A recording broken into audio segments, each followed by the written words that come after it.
I'm Jann Oliver. I'm a clinical service lead and an adult psychotherapist at the Cawley Centre.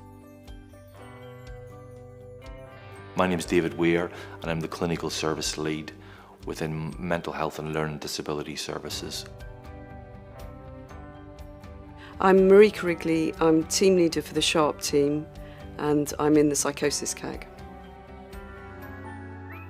I lead a team of about 13, 14 staff, and we're a day service and we work with people who have got a diagnosis of personality disorder.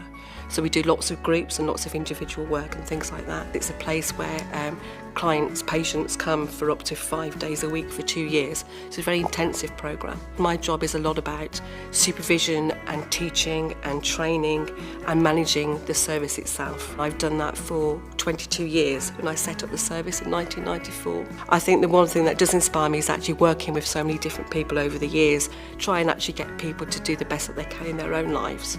It's been really important for me to be able to manage a group of staff well, because I think if you look after your staff, they actually look after patients, and I think that's always kind of been where I've come from. I feel incredibly honoured and privileged actually to have been put forward for this award, because I'm retiring at the end of September after nearly over 38 years in the NHS.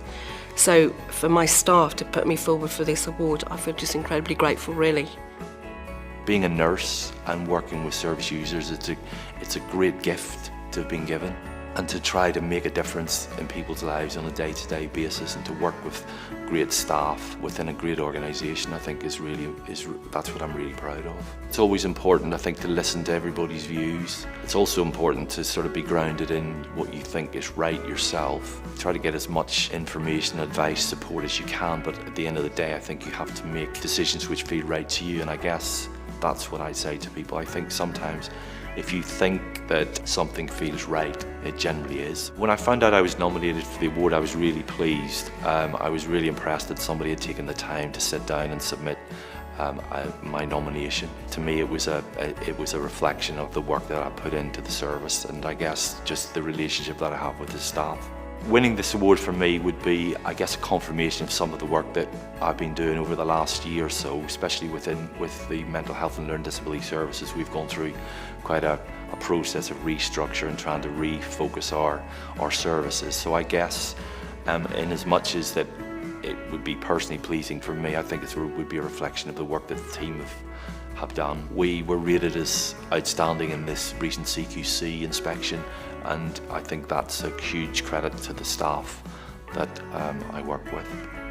The SHARP team, which stands for Social Inclusion, Hope and Recovery Project. It's a team that provides different therapeutic interventions, and it's focused on recovery and well-being. What inspires me is seeing people grow in their roles, and also to see that being reflected in the work that they do with clients. I think it's important actually in a team leader role, it's actually a lot about parental skills. Having boundaries when you need to have boundaries, but also fostering growth in people and letting them go and move on when they need to move on. And some joy and lightness about what you're doing. To be working in different ways and to be thinking creatively. The one thing that I'm most proud of really is looking at the well-being of staff and how important that is, and I think I've really driven that through. It does underpin everything we do in our team. The moment that I found out I'd been shortlisted, I was just very touched and moved and surprised as well, I guess, and it was a humbling thing.